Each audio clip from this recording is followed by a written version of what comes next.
What's up, guys? Welcome back to the YouTube channel. We're out here. I'm in the wife's. Look, I'm out here. I'm in here. I'm in the wife's craft room. Look, there's craft stuff all behind me, all around me. Dan is with us. Look, I'm out here. I'm in here. I'm in the wife's craft. I mean, that's smart. Uh-oh. I got a reverb. I had it pulled up on the other one too. Okay, hold on. Okay, this is clearly unscripted. We are not professionals. So we got Dan. He's having a little bit of dinner. Dan, thank you for joining us. Absolutely, man. I'm glad to be here. Yep. So if y'all haven't met Dan before, him and Al is back there in the background too. They are the new owners of Rockingham Dragway. And if you look in the middle there, that's the track prep guy. That's Pooch. That's right. There's Pooch right there, sitting right next to me. Look, he's trying to ignore everybody now. He's like, hey, Pooch, say hi to the people. Hi, everybody. There's Pooch, and Al's back over there as well. There's Al over there. All right. That's right. Getting ready for the weekend. Oh, it's going to be a great weekend. That's right. He said fly paper except for the mid-track stuff. The fly paper. Pooch is laying down the VP track prep. What is it? Lane, what does he use? Lane choice 7? Lane choice 5? Lane choice 7. Lane choice 7 is where it's at. So everybody knows that's some good stuff. And y'all know Pooch, he's been in the track prep business for a very long time. VP rep. He's the man. Him and Tyler Crossnow kind of started the craze of the track prep to where you walk across it and you become a stuck rodent on fly paper That's right. I mean, it is entertaining watching people walk out of their shoes and out of their socks. I have been there. I have fallen. That sticky icky is very interesting. Very interesting. So, well, that was the one of the first things we talked about, and obviously you're in a different market, but if we're going to do something like this, we got to have someone that's out here with the reputation and experience and obviously brand recognition, and that's what Pooch is all about. So I'm glad that he's kind of embraced this and welcomed this event. So I appreciate you mentioning it. Yeah, it's gonna be awesome, man. So Dan and Al, they've been officially the track owners for probably 10 months now, 8 months. I don't even know. It's like it seems like it's been a lifetime already, to be honest with you. But November 1st is when we took over the truck. Right. No, so November. So 7 short months. That's right. That's right. And they have been putting in work. Y'all seen it. They've made a lot of changes, a lot of upgrades, spending a bunch of money in the track, making it better for the racers, making it better for the spectators. Just going to make it all around, the Rock again back in its heyday where I grew up and NHRA was there and we were all in the stands getting our eyeballs shook out. That's what I remember the most about the Rock back in the day. It just takes a lot of money, a lot of time, a lot of effort to make that, occur and make it happen. And he's working on it. Awesome event, Civil Wars event, come back to this year. Anybody that's been around drag racing for any length of time, they remember the Holcomb Civil Wars, and that stuff started back in the mid '90s. I think it was mid '90s, late '90s. And that's the way I remember it as well, and that's what I've been told. Yep, and so it's just unbelievable, man. Having the Civil Wars, brand. I didn't realize that the Civil Wars brand was actually with Rockingham. I thought it was the Holcomb brand, and so that's unbelievable that the Civil Wars is here, and it's got another title sponsor, another great company, NC Speed Lab. We talk about them all the time. Mark Raspberry, they're out of Whiteville, North Carolina. Awesome people, awesome company to get parts from. And Mark races big tire. I keep talking crap to Mark, trying to get Mark to put small tires on the Thunderbird, but he's scared right now. He said he's going to keep running the big tires. But so Civil Wars is happening. Dan, I've got the schedule up in front of me, but I'm gonna pop that on the screen real fast. And okay. And then you can kind of go through it, tell us what your plans are for this weekend. I know there's a lot of classes. There's a lot on tap, lots of fun, lots of entertaining. Yeah. So basically, and we're not going to pretend to know every bit of a piece of the history of this whole entire Civil Wars history in Rockingham. Like you said, November is when we took over the track, but as soon as we took over the track, we got bombarded by requests to bring back Civil Wars. And so we did some research and we talked to the previous owner and we just kind of like said, you know what, if we're going to bring Rockingham Dragway back to the level that it's known for historically, this is the perfect event to do it.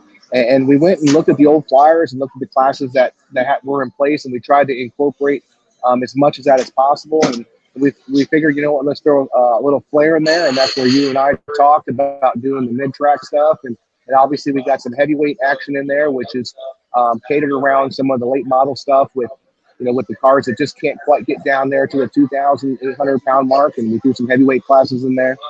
But what it all boils down to is we wanted to make it a complete event as possible.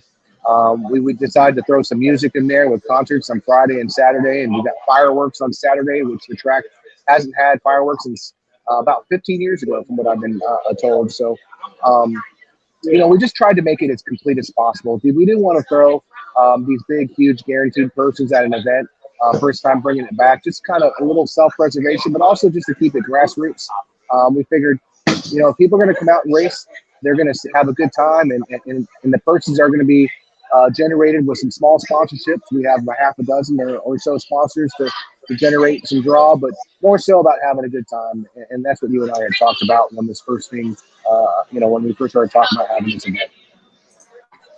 Yeah, it's crazy, man. It's exciting. I was just showing the flyer on the website or on the camera here, but looking at the schedule, it actually kicks off tomorrow, guys. So everything kicks off tomorrow with some testing.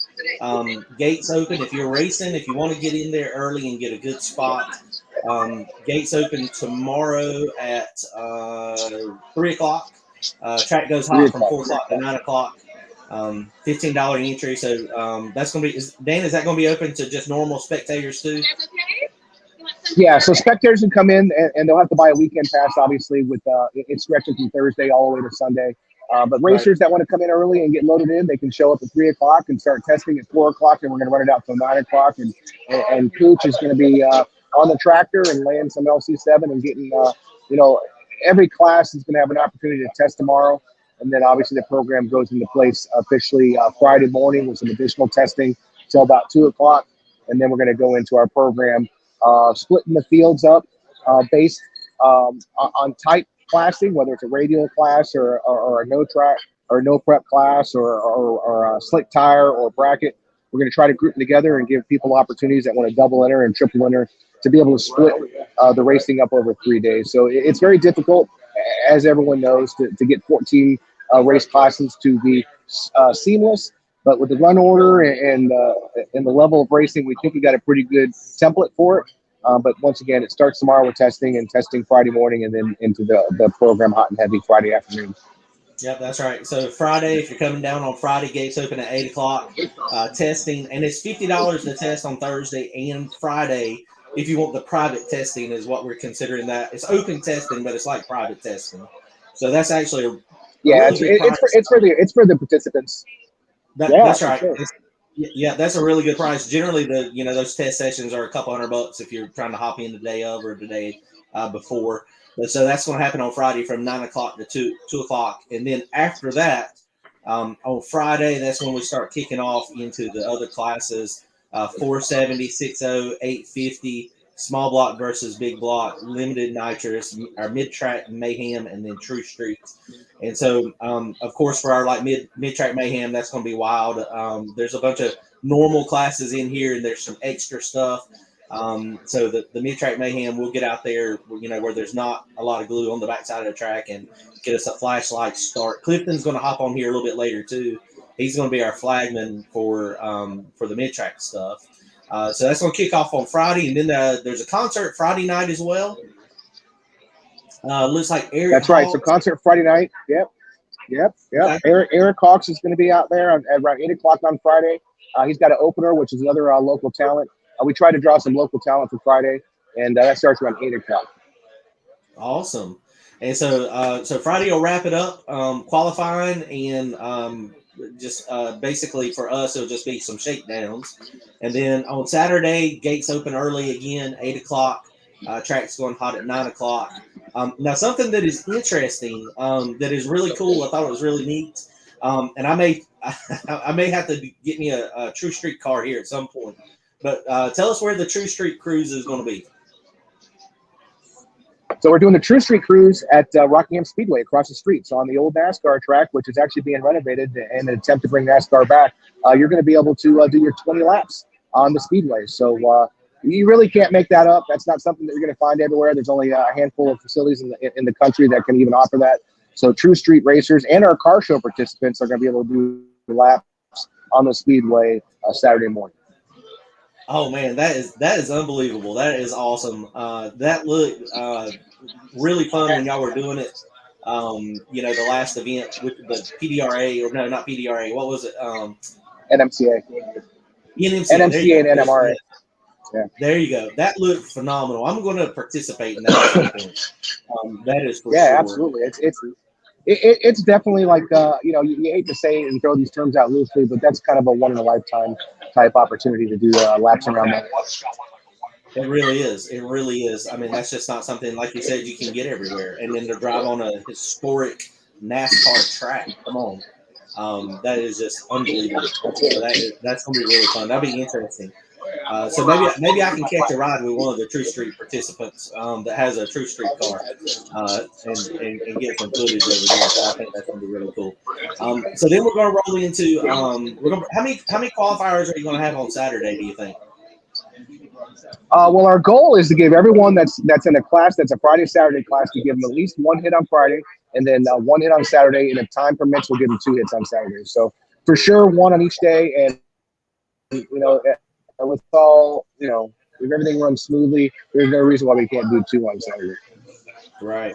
And, it's one of those things, too. I mean, it's very important for race cars, have diapers, make sure that if you, if you have a problem, pull over, get off the track, get out of the groove. That's some of the stuff that can speed up racing is having those things in place and the racers, the drivers, being able to be aware that, hey, look, I need to be conscientious of what's happening with my car and not oil down the entire track. Because, we've all done it at some point. We've seen it done. So that helps things smoother. And Jason will much appreciate it, and the rest of the Rockingham crew will also much appreciate it. This guy right here, Pooch. Yeah. He appreciates diapers and pulling over if you got smoke trailing down the back of your car. Right. No rods on the ground. That's right. Oh, so we're all on the same page there. Yeah, that's right. So that's gonna be fun, man. And most of these classes are gonna be run to completion on Saturday. If something happens, I assume Sunday could take over Sunday morning if something happens to finish those Saturday classes. Absolutely, and that's the beauty of having events that span over multiple days, is it gives you some flexibility. And the run order and the schedule is always tentative. We do our best to kind of give people a little bit of a plan, but having that Sunday as another option, we're going to get it done, and we'll do whatever it takes to kind of squeeze these classes in, and hopefully it just runs nice and smooth. We don't have to do any squeezing. Right. And so Saturday night, another concert kicking off about 8 o'clock. That's going to be the Aldine and Luke Bryan cover concert. So that looks like that's going to be really fun. The conclusion Saturday night, there's going to be, you said, fireworks happening? That's right. And not just ordinary fireworks. Like, we went pretty big. These are going to be 4-inch shells, just a world-class show. Right. Probably about 10 o'clock before it goes off, but it should really rattle everybody's cage. We're pretty excited about it. Oh, that's awesome. That's going to be killer. I've seen some photos of the rig set up. Those look like some pretty big tubes. Yeah, those are legit. Right. It ain't going to be me out there with my little bottle rocket and a lighter. Nope. Then Sunday, there's a couple more classes. 8 o'clock gates open again. 10 o'clock track goes hot. Foot brake, open comp, junior dragster, 10-0, heavyweight street, heavyweight outlaw. So that's going to be, they're going to be running for a Wally in the 850 and 10-0 index as well. So that's pretty cool. Yeah, so we kind of tried to get a little creative. Just being a new track owner, reach out to AHRA and try to get the ground rules for awarding Wallies. And there's a little bit of wiggle room there, but they prefer that tracks award Wallies to that are self-promoted events, which Civil Wars is a Rockingham Dragway promoted event. So it kind of fit that mode. And rather than try to water it down with just a bunch of Wallies, we said let's make this extremely exclusive. So we decided to this year, and we're going to rotate this every year, but this year we're going to award Wallies to the index classes. So we have the 470 index and the 60 index winners are going to run off using their index for a Wally. And then the 850 index and the 10 index, which are both quarter mile, those two index classes winners will run off for a Wally. So we're awarding 2 Wallies. Pretty unique, I think. I did get the concept, from watching what Cecil Dragway does, how they rotate their Wallies, whether it's a sportsman class or a pro class with their street car shootout. But I think it's a good model. And then next year we'll probably end up doing it with some of the heads up classes and things of that nature. And then also for the other heads up classes, these are the trophies. So these are pretty cool trophies as well. That looks pretty neat. It's got the little Civil War cannon on the top of them. That's pretty neat. That's a good concept too. I like that. Well, the beauty of that is that their color scheme, silver and blue, to represent North and South or Civil Wars. And then you have the cannons facing one way for the silvers and the other way for the blue. And they're made out of steel. Yeah, they're made out of steel, and they're 14.8 pounds a piece. So these things are substantial. They're almost 2 feet tall. That picture really doesn't do them justice. They're substantial. If you take home one of these, it's going to be something you got to find a spot in your house for. Wow, that is awesome, man. That is really amazing. All right, guys. Well, Dan, I appreciate you jumping on here with us tonight. We just want to give an overview real fast of the event. I'm super excited. We're going to be down there either late Thursday night or either early Friday morning. And then I'm excited, man. It's going to be a good time. Good weather. Weather's looking great. This is one of the epic events I can't wait to participate in again. No, I appreciate you having me on, man. And we're all in on this as how you doing? We're all in as new track runners, but also just to kind of pay homage to the history of the track and this event. And thank you so much for playing with us. Appreciate it, Dan. We'll see you this weekend, man. All right, man. Thank you. Later. Thank you. Yep. All right, guys. I appreciate Dan hopping on there. That's awesome. We got Clifton. He just hopped on as well. So we're going to go pull him up now. What's up, Clifton? Howdy, y'all. How are you? Pretty good, man. How are you? I am good. You excited? Oh, yeah, I'm excited. We were just going over everything. I got Purnell here with me for tire crack. Purnell? And What's going on? yeah, we're just sitting here listening, and we're super excited about it, man. So we'll see how this mid-track mayhem stuff works out. So kind of when I talked to Dan initially about that, I thought it was a kind of wild idea for us to be able to incorporate kind of no prep, but not really no prep, but the flashlight start getting back to the street or the old days of arm drop or flashlight. And so Clifton was like, man, Right. I'm down, let's go. And so he's going to be our flag master, our race master. Purnell's going to be down there. He's going to be doing the tire crack cam. So, the rules are pretty simple for the mid-track stuff. Now, Clifton's been flagging a bunch of races. He's been doing it for a long time. So they've got good knowledge on how to get everybody staged up and make the race take off and make it actually happen.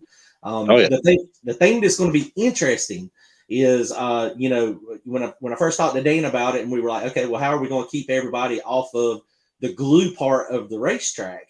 And so, the idea was, okay, well, let's just don't have nobody down there on their feet. Only people down there will be in the middle of the track. Will be you two guys, the flagger and the tire crack guy. And I think I think it's going to be crazy. We'll see how it works out. So the plan is you can have your guy in the burnout box with you. And then once you get rolling, then you're going to do your burnout, and your person helping you hold the back of the car. At some point, he's going to have to let go of the car, and then you're going to continue to go an eighth of a mile, and we're going to start at the finish line of the 8th mile. And so that's going to be our starting line. Now, Clifton, what's going to be your process? So Clifton is going to be the one that is going to be getting you on the line Do you want people to? You can think about it, and then we can have a drivers meeting and decide. I mean, if you want people to bump, or if you just want them to no bump and just be on the line. But it's going to be up to the driver to pick their spot side to side in the track. Clifton is not going to say, "Oh, I need you to move to the left and get straight," or "I need you to move to the right and get in the groove better." That's the driver's job. What do you think? What are you envisioning? So as far as that goes, we're well, in the world that I come from, we're very, very used to not having any lines or anything to bump up to, or just having makeshift ones. So, we'll definitely I'm gonna walk the track and go out there and see exactly how it looks at the finish line, and just see, maybe we may need to set a cone out there or something, just to help the drivers, kind of know, where the ballpark of where to do it. Once they get up there, I'm going to ask each one of them. I ask them every single time, no matter if I've seen you 1,000 times or if it's the first time I see you. Do you want to bump? Do you want to no bump first, second? How long do you take to build boost, nitrous, turbo, whatever. And I'm going to make sure, just like I do with everything else, that I know exactly what's going on with both, because the last thing that I want to do is burn anybody down or rush somebody, make sure that they don't get on boost or anything like that. So I'm going to treat it just as if we're on the street, the back of the track, wherever else like that. Only difference is they'll be able to put the hot tune in it. Right. I think it's going to be relatively fast. Oh yeah, I bet. It might be tricky though. I mean, because once you get out there, I mean, the last 300 feet, it's going to be that asphalt is not as fast as concrete, of course. But I mean, I think like 710. I mean, it gets pretty fast in the back of the track. Oh yeah. I think it's going to be a good time. I think you're right. It ain't going to be back of the track dig or die to where you got to take a bunch of power out of it, and this that type of event. But I think it's going to be awesome, man. So Clifton's going to bring you in, and he's real good, like he said, at getting you paired up. If one person jumps a little too far, then he might have to shut you down and pull it back up. He'll decide. I mean, if it's only a couple inches, I mean, that's going to be fine. But he makes that determination on getting you on the line, and if you bump way too far, then you could be disqualified. Now, something, Clifton, that we're going to try to do, we're going to try to make this happen. And I talked with Dan, and he's got to get with all his guys. We're going to try to have it so that we don't have to have a top end guy, and we're actually going to get a wind light on the top end. So once they take off, they'll have the tree set so that we'll get a wind light one lane or the other lane. Just makes it easy on us. Makes it easy so you can see who won easily in the crowd. Yeah, that'd be a lot easier to do, and have to go back and review everything, and then if the crowd sees it, then they're going to know instantly, and they'll get involved in it too, and that's great. Yeah, I think that's going to be able to make it happen pretty easy. So that's going to be really, really cool. And so it'll just be up to you guys, with the tire crack stuff, if anybody jumps or not. And so can you explain what a jump is versus what not a jump is real fast? Yeah, definitely. So really the easiest way to explain it is we're just looking to make sure that, this is not, you're basically, there is no rollout here. Typically you have, rollout enough to where when you're using a tree, you have your 8-9 inches, however much it is, to where you can actually get a head start before the light turns green. And only when your tire breaks that, beam, or that second beam rather, does it actually show that, you've left. So with us, the way that we do it is that breaking the beamer, if you will, is any forward movement with the tire. We're looking for tire. We call it tire crack because it's kind of a catchy name. But really the gist of it is any forward movement that we're looking for of the car accelerating, moving forward, like the tire making, a rotation forward. Now, if you're a turbo car and you bump in and you're rocking back and forth, or a foot brake car and you wad up the tire or something like that, that's perfectly fine. I mean, we're going to look at every one individually and not just going to say, oh, this happened, he's out, that happened, he's out. Every single car is different. Every car reacts different. So, we've done this, enough times to be able to, look at it and determine the right call for it. So it's fun. It literally takes the like you said, the homegrown back 1960 style arm drop racing and brings it to the safety of the track, and the technology to have the wind light at the end. Right. It's gonna be crazy. Yeah. It's just the key thing is if anybody, I think most of the people that are gonna do it are this may be the first time for some, but most people are seasoned with the flashlight start. But Oh, the key thing is wait till you see the light. If you wait till you see the light, you're not going to leave early. Now, because I mean, the flashlights start with the tire crack, like he's talking about. You'll see the tire. I mean, it'll hit and wrinkle, and that happens pretty fast after you let go of the trans brake button. When you're on the front side of the track, like Clifton was saying, you have about a half a second, about 0.4 of a second, to where it takes the car to hit the tire, roll up, and then actually start accelerating forward. So at the back of the track on the flashlight, that's a red light. You lost, you jumped. Whereas when you're on the front of the track with an instant green, then that could be potentially clean. So, but it's gonna be fun, man. I'm excited. Clifton's gonna be down. He's gonna be, like I said, the race master. He is the one that's going to be making the calls. If something happens, at the starting line and it's a jump or a no jump, it's gonna be on Clifton. It'll be at the end of each round. So don't send your guys running down there. Midway through the race, protesting a jump or not a jump. Get with us and get with Clifton after the round. That's going to be a long walk back if they do. Right, exactly. So I think it's going to be fun, man. I'm excited. I know there's a lot of other tracks that do, mid-track events, but I think this is probably one of the first times that it's been trying to, because it's going to be killer radio prep on the front side. And then, where we're at, is it's not going to be no prep, but it's going to be limited prep. Yeah, it starts to fall off. I just feel like anybody who had any success at like 710 or Thunder Valley or anything like that will absolutely love this surface. And, I think we'll see a bunch of the normal guys that you and I see like every weekend, out there. So, and plus, hopefully we get some new guys that are trying to do it. Because I definitely would say this is a great way to segue into doing no prep as opposed to just starting on the backside and not really ever done it before. And, I'm excited about it. Yeah, it is insane, man. The no prep, I never envisioned myself in the no prep world. And then 3 years ago, it finally hit home to me that I couldn't afford to radio race anymore just because of the sheer cost of making the power. And I was like, I had no choice. What do I want to do? I want to go index racing or bracket racing, or do I want to try no prep? And man, the no prep bug hit, and oh my goodness, it's the most fun. Yeah. You got to wheel the cars. If you have fun driving a car, it is really exciting. Yeah. It's man. It's my favorite, and don't get me wrong, I love every type of drag racing. If it's got a engine, I don't care. I even like to see Tesla's drag racing. If it's anything to do with competitive drag racing, I love it. But no prep right now is just, it's got my heart and it's what I love, and and we're gonna do it to it, man. It's gonna be fun, man. Well, I'm excited. We'll see you out there this weekend. Clifton and Purnell is gonna be out there. It's gonna be fun. It's gonna be a great event.